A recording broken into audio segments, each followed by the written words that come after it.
నమస్తే, నేను Kavitha. Welcome to I dream. Systematic withdrawal ప్లాన్తో నెల నెల ఆదాయం రావాలి అంటే రిటైర్మెంట్ ప్లాన్ ఎలా ఉండాలి? మనతో పాటుగా ఉన్నారు ఫైనాన్షియల్ ఎక్స్పర్ట్ సాయిరామ్ గారు. సాయిరామ్ గారు, హలో అండి, నమస్తే. Hello madam. సో ఎస్డబ్ల్యూపి అంటే ఏంటి, యాక్చువల్గా ఎలా ప్లాన్ చేసుకోవాలంటారు? సో రిటైర్మెంట్ అంటే పనులు ఆగిపోవచ్చు అండి. సో మనం యాక్టివ్గా వెళ్ళి జాబ్ చేయడం అనేది ఉండకపోవచ్చు, బట్ ఖర్చు అనేది ఆగదు కదా. అయ్యో సాయిరామ్ గారు రిటైర్మెంట్కి వెళ్ళారు, సో నేను ఖర్చులు అనేవి వెళ్ళకూడదు, అంత హెవీగా పెంచకూడదు అని అయితే ఉండదు కదా. సో ఖర్చులు అనేది ఆగవు, అవి ఇంకా పెరుగుతూనే ఉంటాయి. సో ఇప్పుడు వరకు పొదుపు చేసిన మనీతో మనం ఆదాయాన్ని ఎలా సృష్టించుకోవాలి, సో అది మెయిన్ థింగ్. ఇప్పుడు చాలామందికి ఏంటంటే ఈ రిటైర్మెంట్ అయిన తర్వాత కూడా మన క్యాష్ ఫ్లోస్ అనేది నెల నెల మనకి ఎంత అయితే ఖర్చు వస్తుందో వాటికి మ్యాచ్ అయ్యేటట్టు మనం చూసుకోవాల్సి వస్తుంది. సో దానికోసం ఈ సిస్టమేటిక్ విత్డ్రాల్ ప్లాన్ అనేది చాలా అవసరం. సో సిస్టమేటిక్ విత్డ్రాల్ ప్లాన్ అంటే ఒక పద్ధతి ప్రకారం మనం మనీని విత్డ్రా చేసుకోవడం. నెల నెల ఒక 50,000 నా అకౌంట్లోకి రావాలి.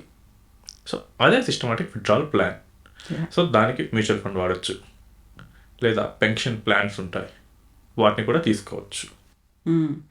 సో ఈ మంత్ ఎండ్లో 60 ఏళ్ళు వచ్చిన వాళ్ళు రిటైర్మెంట్ అవుతున్నారు అనుకుంటే వాళ్ళు ప్లానింగ్ అనేది ఎలా చేసుకోవాలంటారు?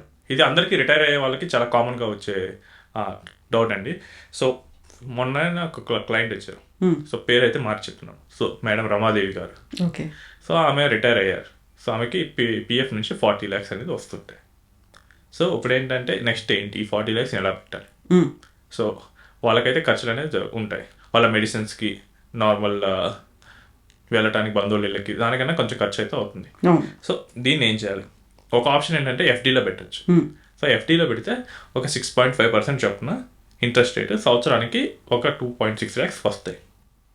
ఇప్పుడు బాగానే ఉంటుంది, బట్ రాను రాను ఏమవుతుందంటే ఎఫ్డీలో ఇంట్రెస్ట్ రేట్లు అనేవి పడిపోతాయి. సో ఇప్పుడు 6.5 కనుక ఒక 10 years తర్వాత 3.25 అయిందనుకోండి, అప్పుడు 1.3 lakhs వస్తాయి.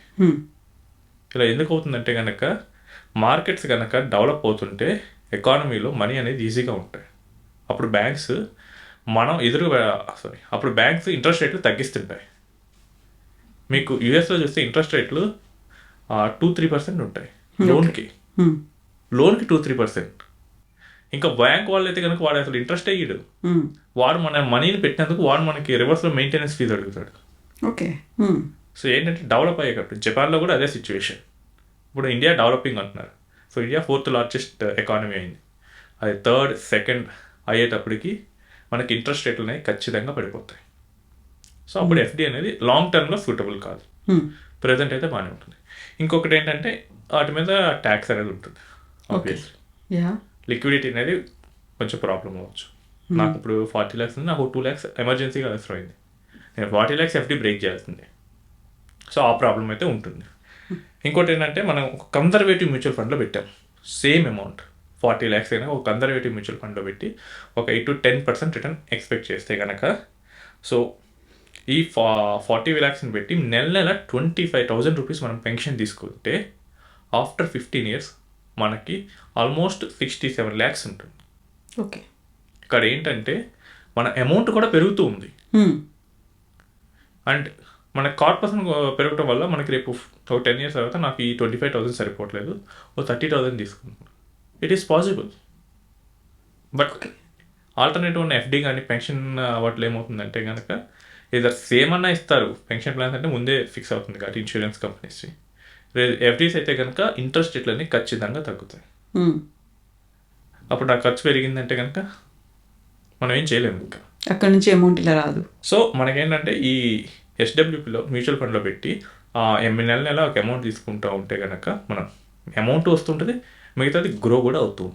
సో ఫిక్స్డ్ డిపాజిట్ల కంటే ఇది బెటర్ అంటారా మీరు? సో ఒకసారి కంపేర్ చేద్దాం మేడం. సో ఎఫ్డి అండ్ ఒక ఎస్డబ్ల్యూపీ కన్జర్వేటివ్ మ్యూచువల్ ఫండ్ వేరే ఒక 10% రిటర్న్ వస్తుంది అనుకుందాం. సో ఇంట్రెస్ట్ రేట్ అనేది ఎఫ్డీలో 6-7%, అక్కడ మనకి 8-10% కన్జర్వేటివ్ ఫండ్ కాబట్టి. సో ఇంట్రెస్ట్లో ఎక్కడ ఎక్కువ వచ్చింది అక్కడే. Next tax.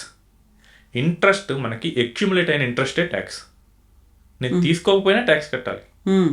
బట్ అక్కడైతే కనుక క్యాపిటల్ గెయిన్స్ మాత్రమే ట్యాక్స్ఫుల్ అవుతుంది. అంటే నేను విత్డ్రా చేసిన దాని మీద ప్రాఫిట్ ఎంత ఉంది. నేను లాస్లో కూడా విత్డ్రా చేయొచ్చు. ఎస్డబ్ల్యూపీ అంటే మార్కెట్ పెరిగినా తగ్గినా అది విత్డ్రా చేస్తూనే ఉంటుంది. సో ఇయర్ ఎండ్లో మనకి చూస్తారు ఈయన ఎంత విత్డ్రా చేశారో అందులో ప్రాఫిట్ ఎంత ఉంది. ఆ ప్రాఫిట్ మీదే క్యాపిటల్ గెయిన్స్ పడతాయి. అండ్ అది కూడా 20% షార్ట్ టర్మ్, అంటే first year 20% and gains. Next second year నుంచి 12.5% ఉంటుంది ఈక్విటీ బేస్ అయితే కనుక. అది కూడా 1.25 lakhs ఫస్ట్ ప్రాఫిట్ వరకు ఎగ్జంప్షన్ ఉంటుంది. సో 1.25 lakhs కన్నా ఎక్కువ ప్రాఫిట్ వస్తేనే నేను 12.5% ట్యాక్స్ కట్టాలి. ఓకే. ఇక్కడ నేను కనుక 30% స్లాబ్లో ఉండుంటే, అంటే నాకు ఇప్పుడు రెంటల్ ఇన్కమ్ కానీ నాకు అదర్ సోర్సెస్ ఆఫ్ ఇన్కమ్ ద్వారా కానీ నాకు 30% స్లాబ్ వచ్చింది, లేదా నేను గవర్నమెంట్ ఎంప్లాయ్ నాకు పెన్షన్ ఉంది, అప్పుడు ఏంటంటే నేను ఒక 40 లక్షలు ఎఫ్డీలో పెట్టాను, 7% interest rate. So almost 2.8 lakhs వస్తాయి. ఈ 2.8 lakhs మీద 30% నేను కట్టాలి. సో ఆల్మోస్ట్ 90,000 విత్ సెస్ నేను కట్టేయాల్సి వస్తుంది. నాకు వచ్చిందే 2.8, అందులో 90,000 ట్యాక్స్ పోయిందంటే నాకు 1.9 మిగులుతుంది. అదే నాకు ఎస్డబ్ల్యూపీ ద్వారా త్రూ మ్యూచువల్ ఫండ్లో చేస్తే నాకు గెయిన్ ఎంత అది మాత్రమే చూస్తారు. సో సేమ్ అమౌంట్ నేను విత్డ్రా చేశాను అనుకోండి 3 lakhs, నాకు ఫస్ట్ ఇయర్ వచ్చేసరికి మహా అయితే ప్రాఫిట్ ఒక 25,000 ఉండొచ్చు. 25,000 మీద 20% short term gains. So it's 5,000 rupees. ఎక్కడ 90,000, ఎక్కడ 5,000. సో మనకి ట్యాక్స్ పర్ఫెక్ట్లో కూడా అది బెటర్.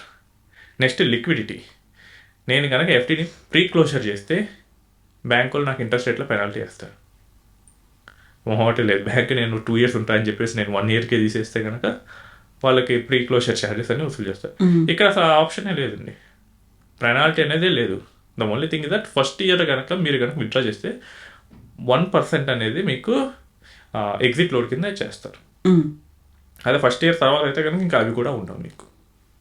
సో ఇది ఆల్మోస్ట్ రెండు సేమ్గానే ఉన్నాయి. నెక్స్ట్ వచ్చేసరికి ఫ్లెక్సిబిలిటీ. ఎఫ్డి అంటేనే ఫిక్స్డ్ డిపాజిట్, లాకే కడితే.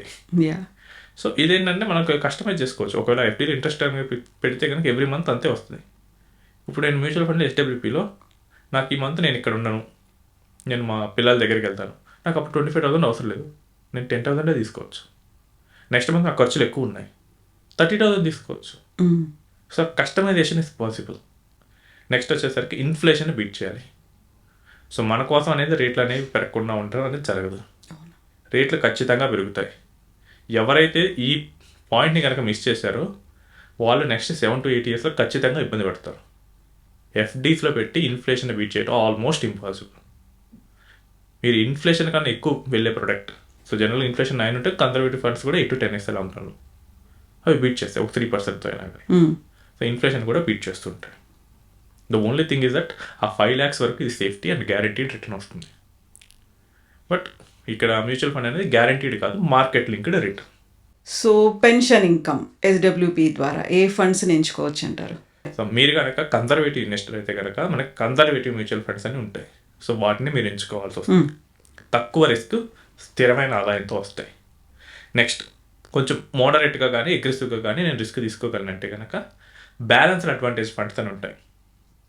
ఇందులో పెట్టేసి మీరు తీసుకోవచ్చు. ఇవేంటంటే ఈక్విటీ ప్లస్ డెట్ కాంబినేషన్లో ఉంటాయి. లేదా మల్టీ అసెట్ ఫండ్స్ అని ఉంటాయి. ఏంటంటే ఈక్విటీస్లో పెడతాయి, డెట్లో పెడుతుంది, గోల్డ్ పెడుతుంది, రియల్ ఎస్టేట్లో పెడుతుంది. ఇన్నిట్లో పెట్టడం వల్ల అన్నీ ఒకేసారి పడవు.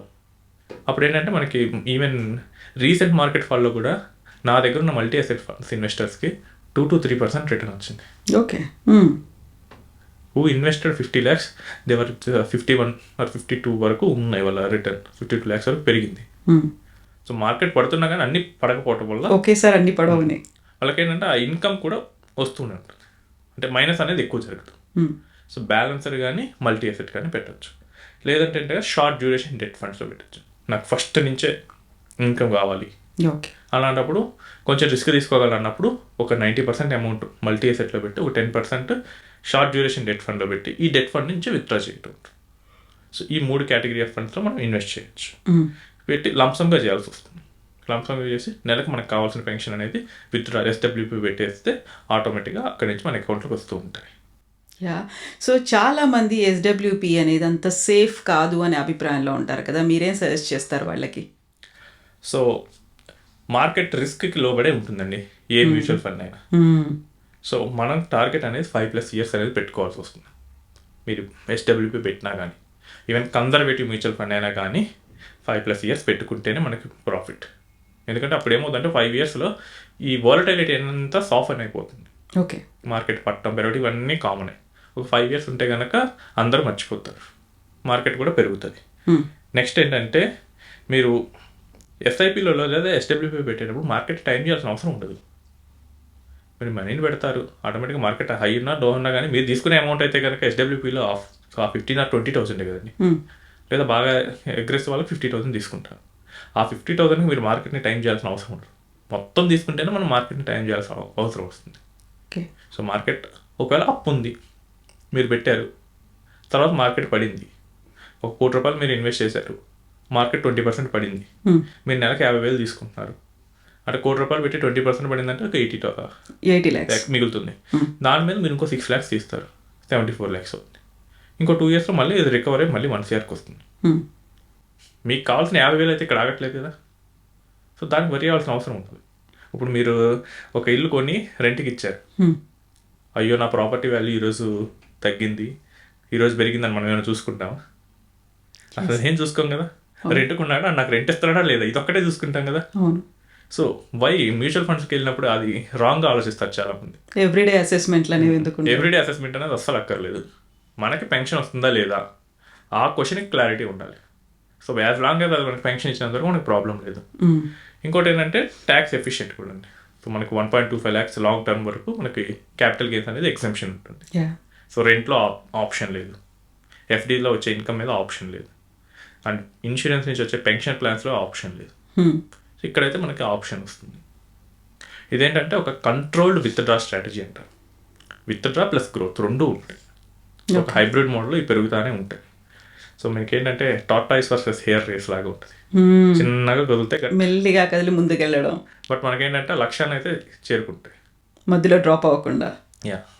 ఎస్ అండి, థ్యాంక్ యూ అండి.